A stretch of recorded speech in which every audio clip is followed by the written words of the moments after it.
Pagi bang. Pagi. Pagi kak. Selamat pagi semuanya, apa kabar? Baik. Sehat lah. Udah pada sarapan? Udah. Oke. Sebelum kita memulai podcast kita pada pagi hari ini, seperti kata pepatah, tak kenal maka tak sayang. Maka dari itu kita mulai perkenalan dulu ya guys, dari kakak cantik sampai kacamata ini. Siapa namanya kak?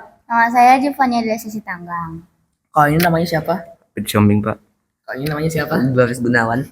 Oke, jadi baru-baru ini kemarin saya lihat kalian semua sedang jalan-jalan ke perpustakaan Muhammad Sani dan perpustakaan Pemko, ya kan? Kalian kesananya naik bus, naik mobil, naik motor bonceng 5 atau Tunggu dulu Pak. apa tuh? Kami belum mengetahui nama Anda. Oh iya ya, nama saya belum perkenalan. Iya, kamu belum perkenalan. Kan katanya nama kata sayang. Oh iya. Perkenalkan dulu. Biasa bun, belum sarapan.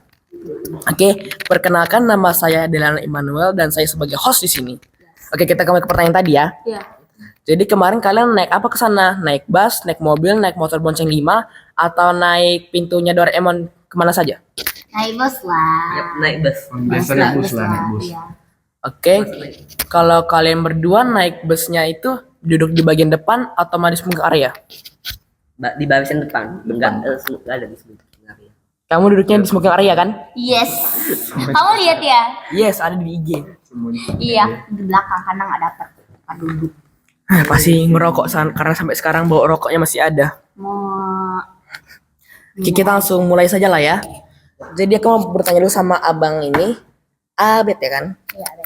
Abed, waktu kamu ke perpustakaan Pemko, kamu ada baca buku apa aja di sana? Karena kan buku Pemko itu terdiri dari berbagai jenisnya ya kan? Ada buku fiksi, non fiksi, baru ada buku biologi, dan buku-buku yang lainnya. Kamu ada buku apa aja situ? Ada buku yang kubaca dan nama bukunya adalah Ketika Kami Harus Pindah. Oke, kalau yang di Muhammad Sani apa, Bet? Batik Jakarta dari masa ke masa. Oke. Ketika kami harus pindah, kayaknya bukunya yang ini agak sedikit sedih ya. Iya, karena kayak ceritanya itu meninggalkan teman-temannya gitu loh, karena harus pindah. Oke. Kalau misalnya kalian tiba-tiba pindah dari sekolah ini, kayak mana perasaannya? Sedih atau malah senang? Sedih dong, karena harus meninggalkan teman-teman yang kucintai. Kalau kamu gimana, Bet? Biasa aja lah pak. Kalau Gladius? Agak dikit sedih aja sih. Oke, begitu ya. Terus siapa nama penulis bukunya, Bet? Nama penulis bukunya dari Ketika Kami Harus Pindah adalah Wati Kidio. Kalau yang Batik Yogyakarta? Gibrai Surawati. Oke. Terus, Bet, biasanya kan buku itu terdiri dari juga nama penerbitnya kan, itu biasa kayak di sampul cover bukunya di sini, biasa di sini kok nggak di bagian bawahnya. Itu nama penerbit Ketika Kami Harus Pindah siapa namanya, Bet? Erlangga for Kids dari diterbitkan pada tahun 2017. Oke. Terus kalau buku Batik Yogyakarta itu siapa nama penerbitnya? Nama penerbitnya adalah Kaki Langit Kencana pada tahun 2015. Oke, makasih ya, Bet. Sekarang aku mau bertanya sama kakak cantik pakai kacamata ini. Halo kak, kayak mana kabarnya lagi? Baik, sehat. Oke. Kenapa ditanya lagi ya? Gak apa-apa, biar sehat saja. Kan kalian membaca bukunya ini kan bersama-sama, harusnya tahu lah ya kan berapa halaman bukunya. Kalau yang buku Ketika Kamu Harus Pindah itu berapa halaman bukunya? Itu sih dikit banget ya, cuma 15 sampai 16 halaman doang. Oke, terus kalau buku yang Batik Yogyakarta itu berapa halaman?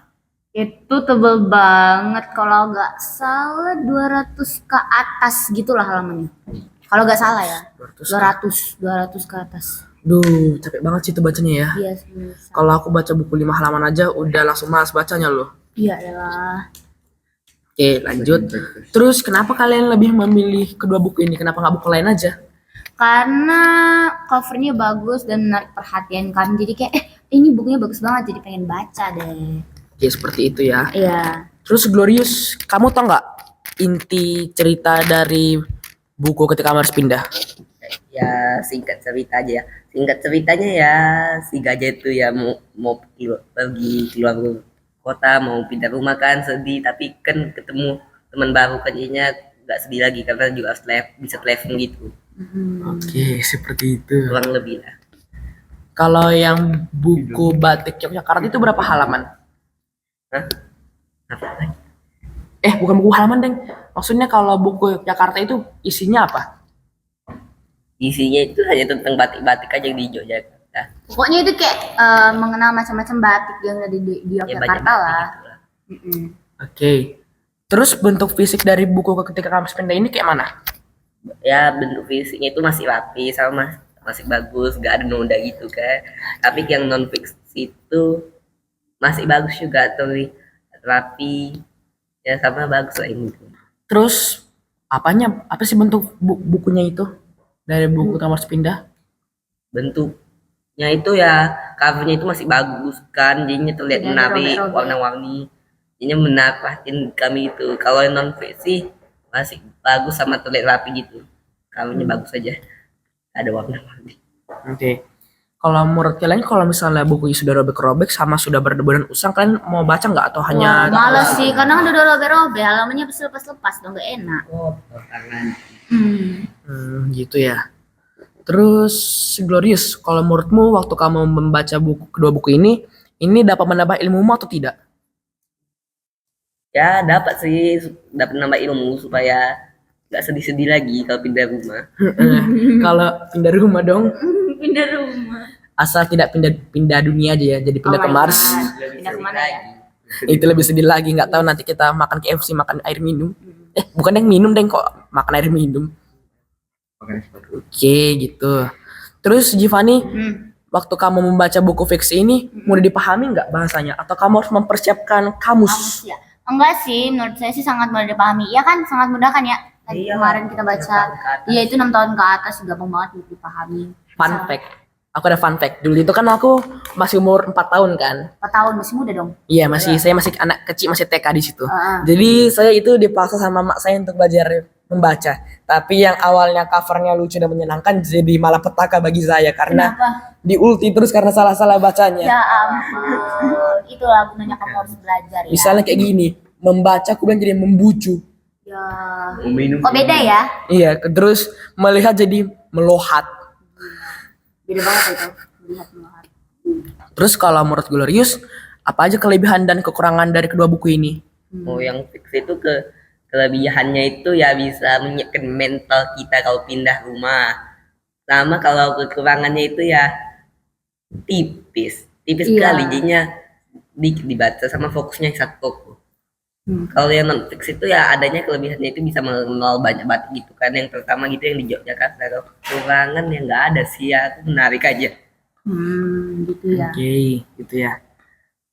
Terus kan buku fiksi itu terdiri dari berbagai tokoh kan ya. Ada yang sebagai antagonis, protagonis, tritagonis, maupun tokoh tambahan. Aku mau nanya sama Bet, tokoh utamanya siapa sih di buku Ketika Kamu Harus Pindah? MC-nya adalah Gajah Gani yang sang penakut. Oke, Takut ya? penakut. Saya juga penakut sih kalau misalnya ketemu hewan. Bukan. Apalagi gajah. Wih, langsung Tenang ninja. Kalau menurut Giovanni habis itu siapa lagi aja? Ada siapa lagi? Aduh, lupa pengen aku. Mereka ada orang tua nggak? Si Oh, pastilah, nggak mungkin mereka yatim piatu. Mama Gina sama papanya Gina ini lembut sih sama orang lain, jadi kayak baik seperti ortus biasanya. Oke. Terus kalau menurut Glorious ada siapa lagi? Nah, ada teman-temannya si Gina yang ku ingat tuh hanya dua aja. Ada si Lulu sama si Marcel. Si Lulu tuh yang Marcel tuh ya ramah. Oke. Mama Sebentar. Marcel. Marcel. Marcelion. Kayak ingat ya siapa namanya? Ada di kelas kita nggak sih Marcel? Iya benar. Ada. Oke, seperti ya. Itu. Terus Giovanni, kamu ada dapat amanat atau pesan moral nggak dari buku Ketika Kamu Harus Pindah? Ketika kami harus pindah ada dong pastinya, karena kita di belajar di situ kalau misalnya kita mau pindah sama kawan kita kayak bisa kan, kita udah sekarang udah punya internet ya, jadi kita bisa menjalin hubungan melalui sosmed dan sosmednya. Sampai teleponan gitu kan, video Iya. call. Lewat WA mungkin atau lewat yang lain. Oke, gitu ya. Terus Glo, ini buku ini dapat menambah ilmumu nggak? Kalau buku Batik R ini menambah ilmumu nggak? Otak. Ya pastinya dapat ilmu. Tahu lah banyak batik yang di Yogyakarta. Jadi kalau mau ke Yogyakarta bisa pakai batik. Yes, Mengetahui macam-macamnya ya. Tapi saya ke Jakarta pakai baju Levi's sih. Jadi nggak ada batik-batiknya. Kayak pakai baju kayak gini. Kamu Nggak udah ada. pernah ke Jakarta? Sudah, tapi waktu saya masih kecil, jadi aku sudah lupa. Gimana, seru gak di sana? Panas. Panas ya? Sama kayak Jakarta Apalagi nggak sih? kayak, lebih panas Jogja sih daripada Jakarta. Oh iya. Karena kalau misalnya kalian nanti ke Candi Borobudurnya itu, aduh, panas kan jadi hitam nanti kalian. Wih, birong. Bukan rasis ya, itu real. Real. Kalian sering pakai batik nggak sih? Atau hanya Jujurnya sekali-sekali? sih jarang ya. Paling itu cuman kalau disuruh aja sih. Nah, Kadang-kadang karena setiap Jumat pasti pakai batik. Iya. kalau nggak pakai Karena batik, peraturan dari sekolah. Buku Di jurnal. buku jurnal yang warna kuning. kata Buku jurnal. minus. Oke. Kalau menurut kalian lebih bagus perpustakaan Pemko atau perpustakaan Muhammad Sani? Waduh, iya. Kasih rating deh dari titik-titik berapa, dari 10 gitu kayak. Aku dulu ya. Pemko sih lumayan bagus tapi sempit. Terus banyak bukunya tapi sempit juga sih, berapa ya? 8 lah, 8. 8. Kalau Muhammad Sani luas tapi dikit bukunya. Jadi 7 lah, 7. 7 per 10. Oke, 7. Kalau menurut Abed lebih bagus Pemko atau si Muhammad Sani? Pemko. Pemko. Kenapa tuh? Alasannya kenapa, Bet? Lebih apa ya? Besar gedungnya dan bukunya lebih apa ya? Banyak dan unik. Terus mau dikasih rating berapa? 7,9. Oke. Kalau di Pemko itu toiletnya dekat atau jauh? Dekat. Dikit ya? Karena Iya, hidup kalau saya Tempo itu ya. memerlukan toilet. Yes, harus. Oke, 79. Kalau yang Muhammad Sani, Abed kasih rating berapa? 7,6. 7,6. Alasannya kenapa, Bet? Karena apa ya? Bukunya kayak untuk orang dewasa aja kan, luas. Oke, berarti agak susah dipahami sama anak Iya, 12 ke atas iya. gitu ya. Kalau menurut Golius lebih bagus si Pemko atau Muhammad Sani? Menurutku lebih bagus Pemko sih karena banyak, ada yang untuk anak-anak, ada yang untuk dewasa, jadinya beragam gitu, jadinya gampang. Kamu Muhammad Sani kebanyakan untuk dewasa, nggak ngerti-ngerti ya. Jadi mau dikasih nilai berapa? Kalau yang Pemko sih aku kasih 8,2 lah. Kalau Muhammad Sani 7. Oke, Benar. gak apa-apa ya. Iya. Kan pendapat orang berbeda-beda, jadi harus dihargai. Iya. BTW aku juga pernah loh ke situ. Pernah ya? Pernah. Gimana? Aku naik mobil ke situ, naik gokar. Jadi aku suruh si abang-abang gokarnya gaskan mobilnya sampai jedar, jedar, jedar, dar, Gak dar. nabrakan ya? Oh, nabrak bebek sih. Sebenarnya. Terus gimana rating kamu tuh terhadap dua perpus itu? Iya. Kalau yang di Pemko ini aku kasihnya 8,1 karena bawa rokok di situ. Iya. Karena kan setauku ya, karena kan Pemko ini terdiri dari berbagai kantor. Banyak penghuninya dong. Tapi sayangnya satpamnya malah ngerokok, jadi nggak enak baunya. Sampai ke lantai atas jadi bau. Ya udah sih nggak apa-apa, tapi juga ada kurangnya, tempatnya agak sedikit sempit. Jadi tidak semua orang bisa masuk situ. Kalau saya lebih ke Muhammad Sani sih. Aku kasih nilainya 8,9. Tapi kurangnya itu lebih ke orang-orangnya sih. Kadang mulutnya itu tegas dan membuat hati kita tersinggung. Baru banyak peraturannya, jadi nggak enak. Kayak kita udah diam gitu, tiba-tiba disuruh diam lagi. Itulah gak enaknya. Ya, BTW, kalian lapar nggak guys? Iya, Iya, banget sih lapar sebenarnya. kali sih. Aku menunggu bagian ini loh untuk makan ini semua. Jadi apa kita mau makan sebentar? Ayo boleh. Sampai jam 6. Oke, yuk kita makan bentar yuk.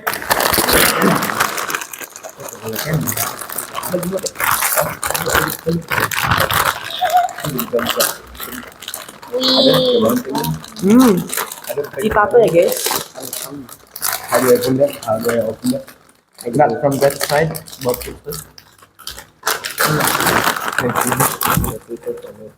But it's tomato the same. Rasa saki. Bentar saya minum dulu, saya haus. Lapar ya, Bet?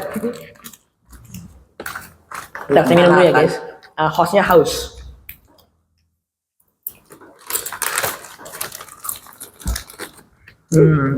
Nah, ini sangat enak fruitynya, rasa black currant. Aku dari dulu sukanya black currant. Aku lebih suka black currant sama yang ekstrim. Ekstrim wow. Kayak dia lebih berasa gitu buahnya.